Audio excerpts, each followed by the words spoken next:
Hello, my name is Paula Doloff, and I'm the academic dean of the English department at Thomas Jefferson High School.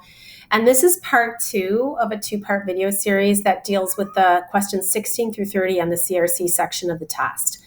I already talked about in my part one video, there's an essay revision and editing, so you can check out that video if you happen to be watching these out of order. It doesn't matter that you're watching them out of order. You just want to watch both so you understand the whole test. So today we're going to look specifically at sentence revision and editing. Okay, so I'm going to skip ahead a little bit.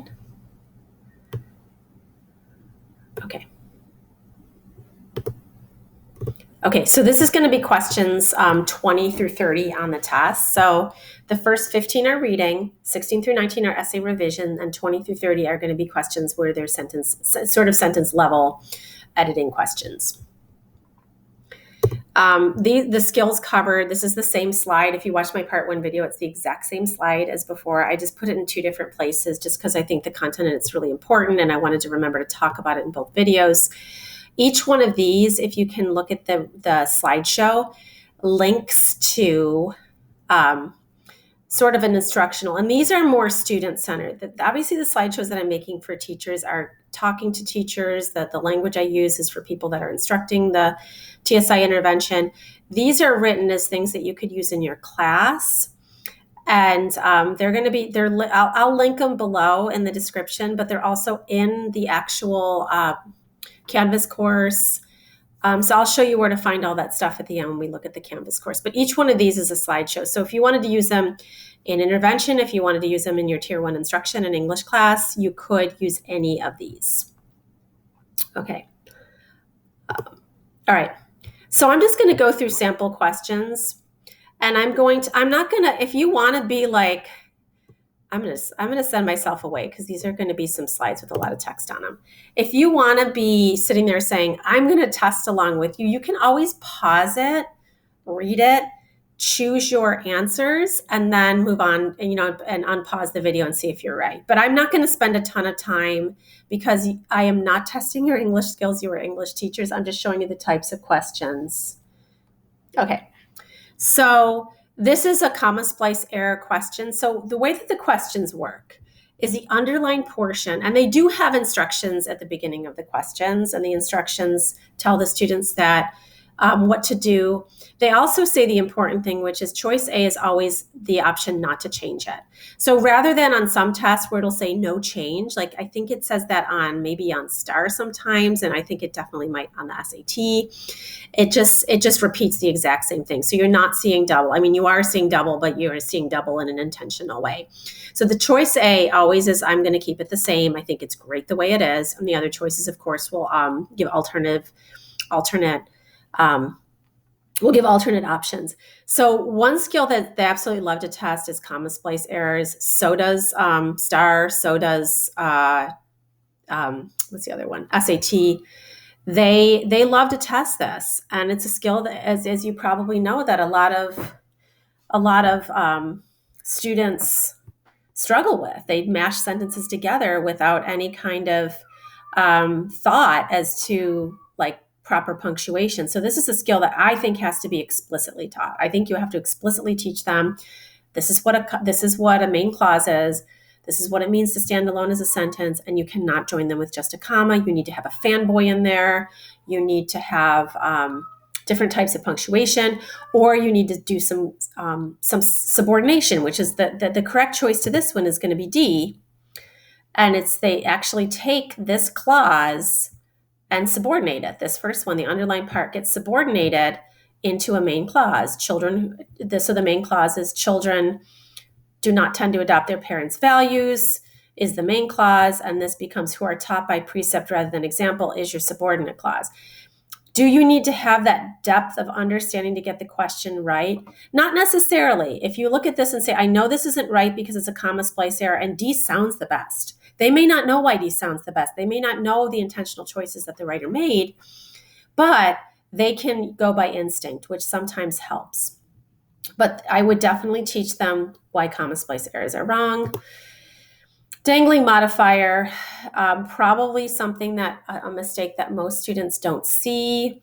They think that a lot of them will look at this sentence and think it sounds just fine. So a little direct instruction on what a modifier is, telling them to be very aware of when they see those ing verbs, starting the sentence and with this little kind of phrase and explaining to them. I do have a slideshow on that, and it's tested. I used it with my students. When I say tested, I mean I've used it before. And I thought it was the most successful I've been at describing a dangling modifier to students.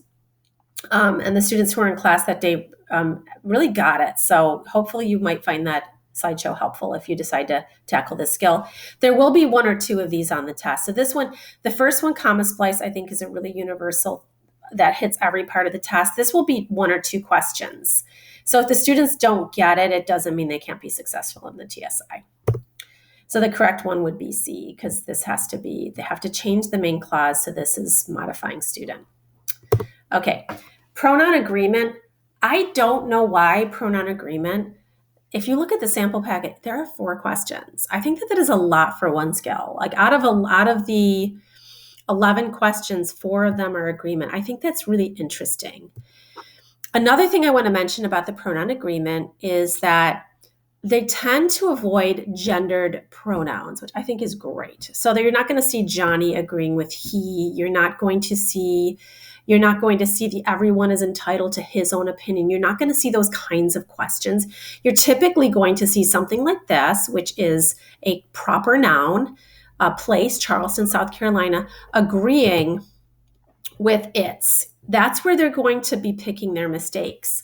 They're not using the indefinite pronouns, which is great because they're a pain in the neck to teach. The everyone, someone, each, both. They have a ton of, those can be very, very confusing. And they don't go that deep into it. So typically what you're going to see is you're going to see objects, places, things agreeing with they or its. You're not typically going to see trying to figure out the he or she, which I think is good. I think getting away from gendered pronouns is a very positive step forward for the test. And then we don't have to worry about the he or she, which I think was always a pain. And maybe gendered pronouns will be gone someday. I have no idea. Okay, sentence fragment questions. These are questions that presents a sentence that has a lot of words but isn't actually a complete sentence. So the sort of misconception I've seen with students is they think really short sentences are fragments and really long sentences are run-ons. And they don't necessarily look at the grammatical components of the sentence. This one looks like a sentence, like if you just look at it really quickly, because it has a lot of words, it's capitalized properly, it's punctuated with a period at the end.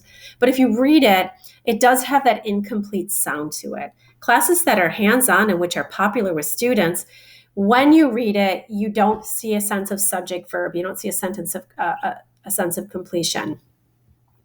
And so classes that are hands-on are popular. Okay. And so that helps to fix it, and it's the most concise. And D is another example of a sentence sometimes, or a distractor choice that students are sometimes drawn to because it's long and they always think that more is better, because sometimes teachers will say, I want you to write a little bit more. And we know that we don't want them to write this kind of sentence, but sometimes they don't make those distinctions immediately. So I always tell them to go for something that's concise. If you're between two choices and one of them is a bit more concise or a bit more to the point or direct, go ahead and pick that versus the one that's a little more meandering. Diction. So diction was kind of, diction talks about transitions, but it also covers areas of just how the wording is and avoiding awkward wording. So I want to point to choice B for a second, which is not the correct answer, because one of the things I noticed on the sample questions was they always had the being. It was either something that was being tested or something that was a distractor choice, as it is here. And look at B and C. C is actually the right choice to this question, but students really confuse being with because and since. I noticed that. And I've noticed that that's something that TSI has noticed, and that they're testing that, and that they're seeing if students are going to be drawn to this wording. So one of the things I tell them very simply is because cannot be used as a substitute for being. Being, these cannot be used interchangeably. Being is a verb. It can only be a verb, and it can't be used in this capacity. It can't be used to replace because or since. And they seem to have that as a habit in their writing.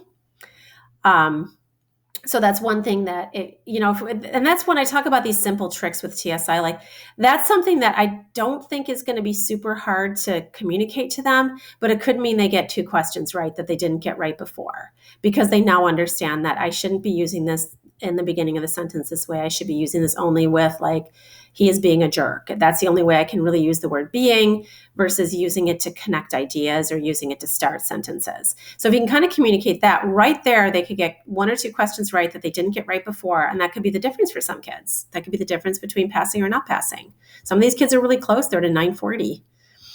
So you'll notice if you look at my sample questions, I always include that as a distractor choice, because I'm really trying to hammer that home with the kids that don't do that. Okay, active versus passive voice. There is a slideshow on this.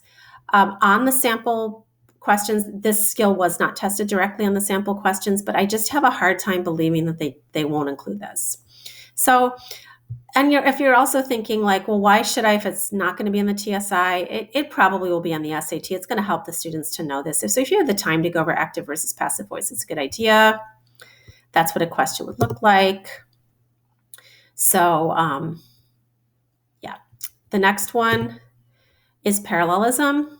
And when I used to teach parallelism, I was in a different district, different state actually, but I used to get really in the weeds with it. I would do the correlative conjunctions. I would get all like into it. And I'm not saying that that's not a good idea. Does not seem to be necessary for testing. Usually when parallelism is handled on testing, it's simpler. It's just like you get 2 items in a list and you have to make the third one match. Like this one, vibrant, symmetrical, and the correct choice is profoundly green. So typically the parallelism, especially on the TSI, I'm not as versed on the SAT, so I don't want to make that assumption, but it's usually kind of straightforward. It's not trying to, coordinate not only and but also, or both and, some of those correlative conjunctions. I used to teach that in a very, very complicated way, and I don't know that it's necessary for this particular test. Last thing I mentioned was coordination and subordination, because I know it's not directly tested. The kids don't need to know what these words mean to be successful on the TSI. My personal belief, my personal bias, is that if students start to understand how clauses relate to each other, it gives them a good foundation. And one of the things I have noticed, and I think I mentioned this in the previous video, is that when students are tasked to do a revision and they have a choice between coordination and subordination, usually when one of the ideas is subordinated, that ends up being the correct response. And when I say subordinated, I mean this. Although pandemic has made it large for safer groups to be together, this is an example of subordinating an idea. You're adding this sort of keyword, it's a subordinating conjunction. You're adding that to the beginning of the sentence, and you're making this clause subordinate to or dependent on the main clause. And so this one is also subordinated. This one didn't happen to be the right choice, but this one is subordinated as well. And I typically see that on the sample questions, But when it comes right down to this, a question like this, what I typically say to them is just trust your instincts. Go with the shorter, more concise choices, because sometimes the students don't have the language that we do as English teachers to understand why certain choices are right and certain choices are wrong. It would be fantastic if they did. But we only have so much time. And if you're working with students just in an intervention capacity, and you might be watching this video because you are, you may not have time to get into the weeds with what coordination is and what subordination is. So you don't have to do it. But I think it would be a helpful skill for us to start building that language among the students. Well, this idea is not a complete sentence on its own, but it supports this idea. Even if you use the word support, or even if you use this as a supporting clause, I get the students start to understand how those clauses go together. They will just be better writers and better test takers. That's my commercial, okay? All right. The last thing I want to do is I want to show you how I've divided these up in the question banks.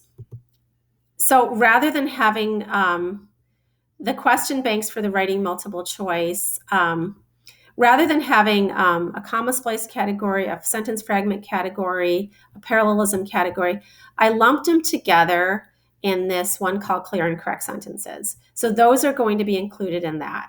Okay, so if this is only probably going to be if you end up creating your own quizzes and you're trying to pull out your own sentences.